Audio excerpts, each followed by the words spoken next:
I've placed the pins for the buttonholes onto this shirt.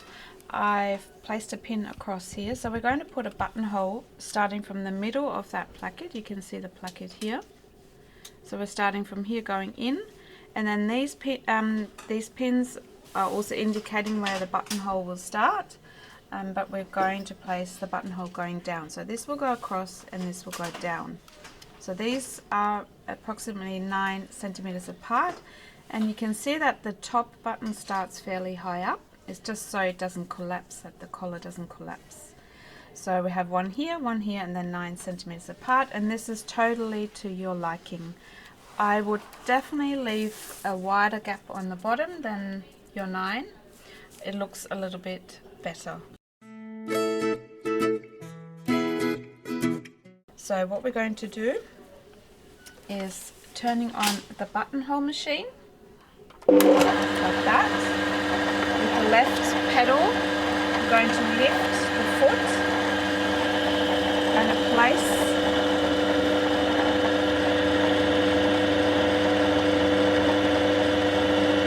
that frame in the middle of that pin, to the middle of the collar stand.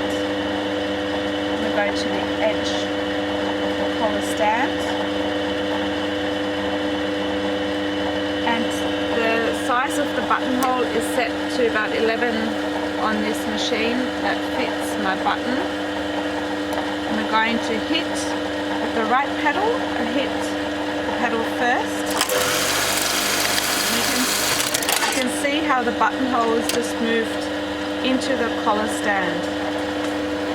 We've got now going to, careful that you don't make your shirt dirty. Going to place the frame in the middle of the placket, so my placket sits from here to my stitching line. You want the pin be on the placement of the needle, where the needle sits. I'm not sure if you can see that there.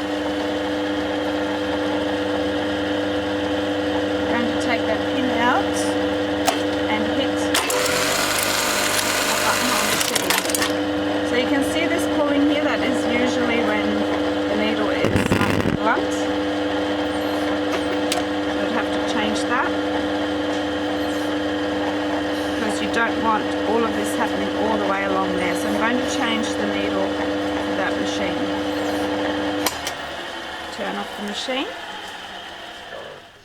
Now we're going to stitch all the other buttonholes. Lift the foot.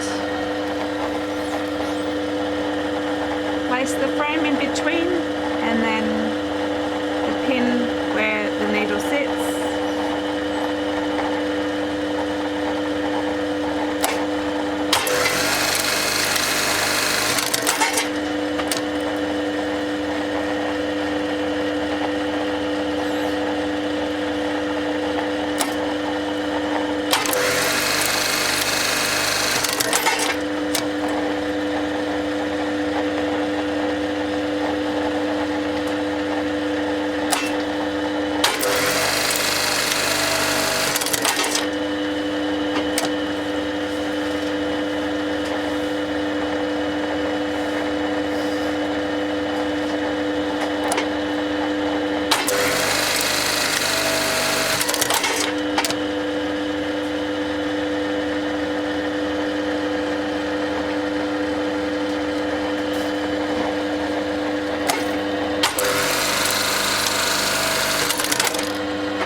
So I've stitched all the buttonholes except the ones on our cuff. I'm going to do the same on the cuff with the buttonhole on top where the placket sits, not where that little bind is.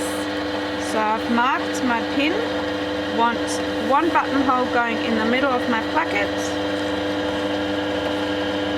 and I place the frame right in the edge of my cuff, and the frame sits in the middle of the cuff. So that's that position. We're going to put one buttonhole into there and one on the other side, the other sleeve.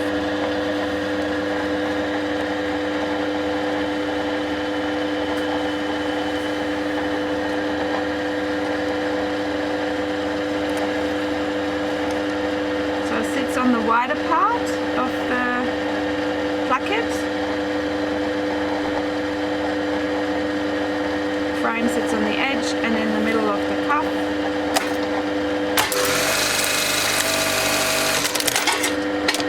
And I have my buttonholes completed.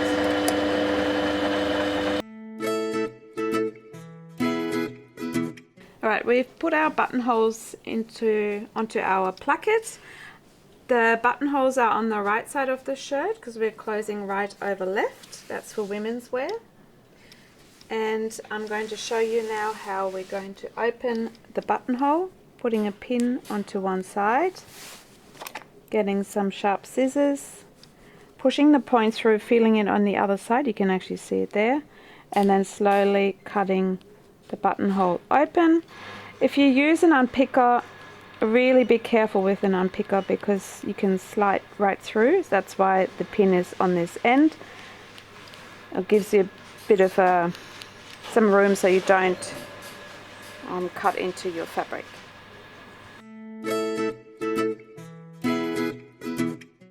We're going to place the sleeve collar or stand over onto this side. I'm going to pin it down. Going to pin this down, this placket over the other side.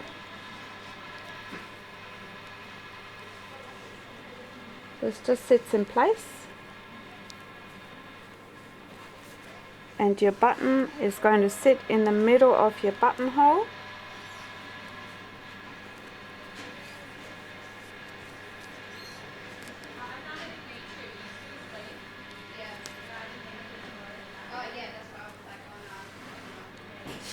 Just like that, and up the top your button sits right at the end of that buttonhole. So we can take those pins over, sleeve them in there, so where the pin hits the fabric is where the buttonhole is going to sit.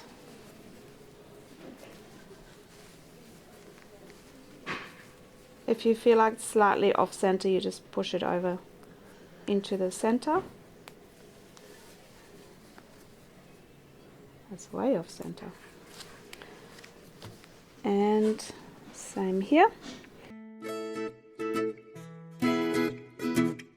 then we're going to take a hand sewing needle, double the thread, so pull the thread through, double it up on the bottom there.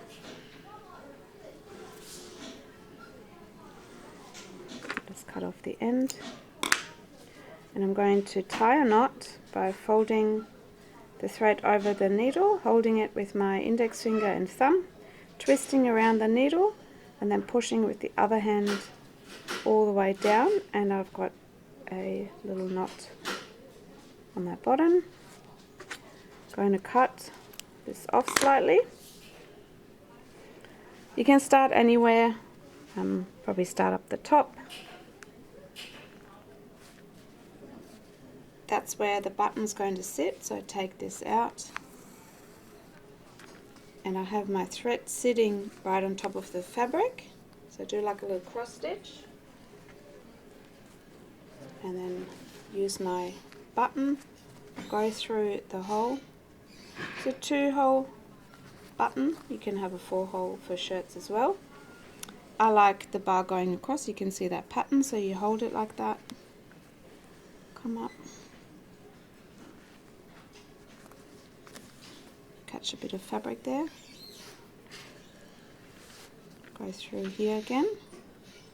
Catch more fabric.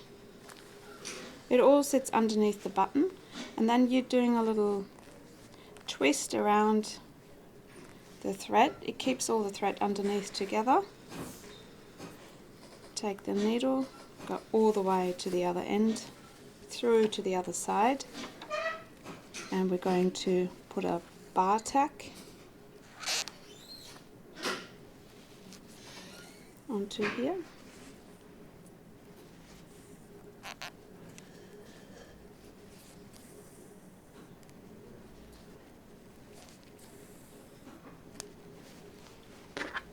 And then you can, it's about 4 times, and then you can cut the thread off. And this button should last you until the shirt is finished. Can't be worn anymore.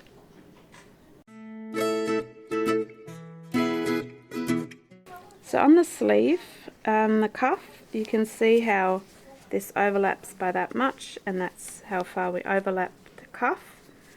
And you're going to put a pin onto the end of the buttonhole, and that's where your button's going to sit. It's along that bind, and that's where my button is going to sit. I'm going to stitch one on.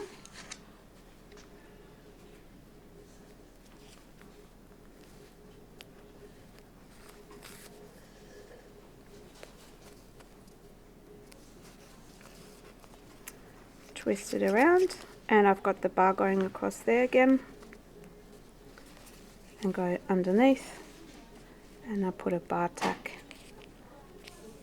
onto the underside of the cuff about 3-4 times, and then I cut the thread off, and